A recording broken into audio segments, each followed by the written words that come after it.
ഇതാണ് വയമ്പ്.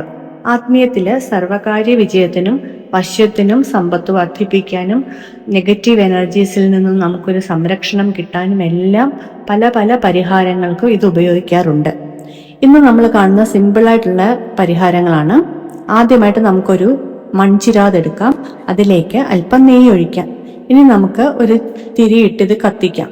വയമ്പിന്റെ ചെറിയൊരു കഷ്ണം എടുത്ത് ഇതിലേക്ക് പിടിക്കാം. കുറച്ച് കഴിയുമ്പോൾ ഇത് കത്തി കരിഞ്ഞു വരും. ആ സമയം നമ്മൾ മോതിര വിരല് നെയ്യിൽ മുക്കിയിട്ട് പതിയെ ഇത് തൊട്ടെടുക്കണം. അപ്പം ഈ വയമ്പിന്റെ ഒരു മഷി നമുക്ക് കിട്ടും. ഇതൊരു വശ്യ മഷിയാണ്. ഈ മഷി അല്പം എടുത്ത് നമ്മുടെ തലയുടെ മധ്യഭാഗത്ത്, അതായത് ഉച്ചിയിൽ പൊട്ടുപോലെ തൊട്ടിട്ട് നമ്മൾ പുറത്തു പോയാൽ നമ്മൾ ഏത് കാര്യത്തിനാണോ പോകുന്നത് ആ കാര്യത്തിൽ നമുക്ക് വിജയം ലഭിക്കും. മാത്രമല്ല ഇതൊരു സംരക്ഷണം കൂടെ നമുക്ക് തരും. നെഗറ്റീവ് എനർജീസ് ഒന്നും നമ്മളെ ബാധിക്കത്തില്ല. പോസിറ്റീവ് വൈബ്രേഷൻ നമ്മളിൽ കൂടുകയും അതുവഴി നമുക്കൊരു വശ്യശക്തി ഉണ്ടാവുകയും ചെയ്യും. അടുത്ത പരിഹാരം വളരെ സിമ്പിളാണ്. നമ്മുടെ കുടുംബത്ത് നമ്മൾ സ്നേഹമായിട്ട് എപ്പോഴും കഴിയുകയാണെങ്കിലും വല്ലപ്പോഴും ഒക്കെ നമുക്ക് ആർക്കെങ്കിലും ഒക്കെ ദേഷ്യം വന്ന് മറ്റുള്ളവരെ വേദനിപ്പിക്കുന്ന പോലെ നമ്മൾ സംസാരിക്കും. എന്നിട്ട് നമുക്കൊരു വിഷമം തോന്നും. അയ്യോ, നമ്മൾ പറഞ്ഞത് കുറച്ച് കൂടിപ്പോയോ, അവർക്ക് അതുകൊണ്ട് എന്തെങ്കിലും ദോഷം വരുമോ, അങ്ങനെയൊക്കെ നമ്മൾ ചിന്തിക്കാറില്ലേ?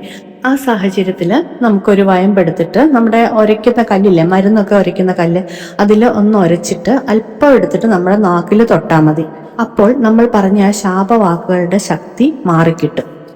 ഇതേപോലെ ഈ വയമ്പ് അല്പം അരച്ച് നാക്കിൽ തൂത്തിട്ട് നമ്മളൊരു പബ്ലിക് ഫംഗ്ഷന് സംസാരിക്കാനൊക്കെ പോകുമ്പം നമ്മുടെ വായിൽ നിന്ന് വരുന്ന വാക്കുകൾ നല്ലതായിട്ടേ വരത്തുള്ളൂ. അതിനൊരു പ്രത്യേക വശ്യതയുണ്ടായിരിക്കും. ആളുകൾ അത് റെസ്പെക്ട് ചെയ്യും. അതുപോലെ നമ്മുടെ കുടുംബത്തായാലും നമ്മുടെ സംസാരം മറ്റുള്ളവര് അംഗീകരിക്കേണ്ട ഒരു സാഹചര്യം ഉണ്ടെന്ന് തോന്നുകയാണെങ്കിൽ നമുക്ക് ഈ ഒരു പരിഹാരം ചെയ്തിട്ട് പോയിട്ട് സംസാരിക്കാം. കൊച്ചുകുട്ടികൾക്ക് വയമ്പിന്റെ കരി കൺമഷിക്ക് പകരം തൊട്ടു കൊടുത്താൽ അവർക്ക് ദൃഷ്ടിദോഷം ഏൽക്കാതിരിക്കുകയും അതേപോലെ നെഗറ്റീവ് എനർജീസിൽ നിന്നും ഒരു സംരക്ഷണവും കിട്ടും.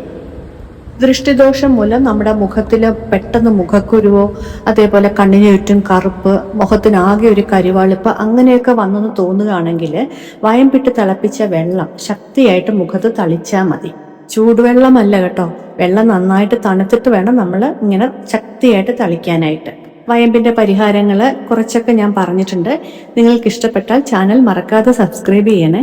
ലൈക്ക് ചെയ്യാനും വീഡിയോ ഷെയർ ചെയ്യാനും മറക്കല്ലേ. ഇതാണ് വയമ്പിന്റെ ചെടി. ഇത് ഞാൻ നട്ടിട്ടേ ഉള്ളൂ. ഇതിന്റെ വേരാണ് നമ്മൾ ഉപയോഗിക്കുന്നത്.